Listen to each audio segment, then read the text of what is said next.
राजस्थान में कल यानी कि 13 नवंबर को 7 विधानसभाओं के लिए उपचुनाव होने हैं, जिसमें से एक सीट है झुंझुनू की।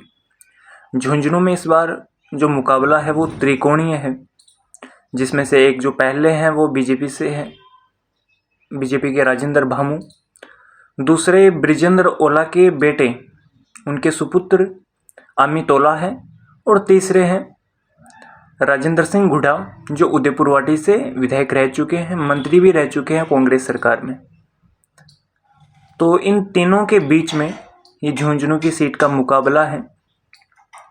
इस बार राजेंद्र सिंह हुड्डा ने मुसलमानों की राजनीति की है और मुसलमानों की वो सभाओं में भी जाते हैं, उनके अधिकारों की बात करते हैं कि आपको बीजेपी ने कोई अधिकार नहीं दिया, आपके जो अधिकार है वो छीन लिए, कांग्रेस ने आपको क्या दिया इतनी साल तक। तो कुल मिलाकर ये मुद्दे हैं वो राजेंद्र सिंह हुड्डा के हैं, क्योंकि मुसलमानों की आबादी झुंझुनू विधानसभा में 40 से 50 हज़ार वोट इनके हैं, इसलिए इनकी राजनीति राजेंद्र सिंह हुड्डा करते हैं। दूसरा ब्रिजेंद्र ओला के सुपुत्र अमित ओला हैं, उन पर परिवारवाद के आरोप लगते हैं। हो सकता है एक कांग्रेस पार्टी है, उसका सिंबल है, उसके नाम पर उनको वोट मिले।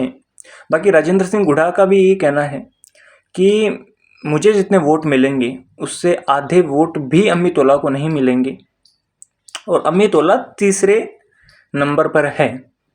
और जो लड़ाई है वो बीजेपी की और मेरी है, और मेरी जीत पक्की है।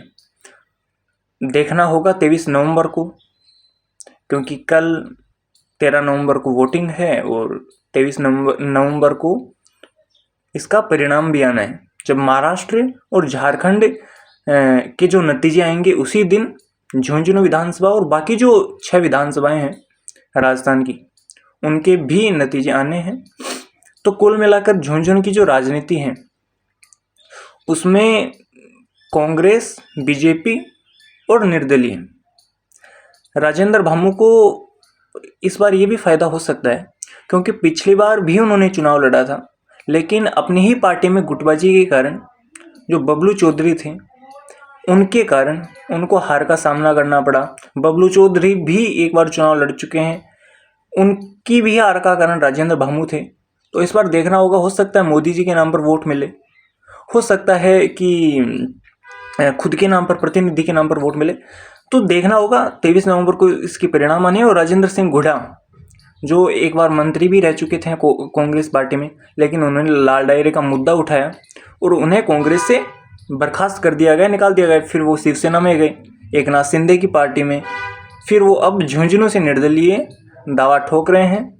अब ये तो 23 तारीख को ही पता चलता है कि कौन कितनी राजनीति कर पाता है मुसलमानों की, और कौन कितने वोट बटोर पाता है और कौन कितना खरा उतर पाता है।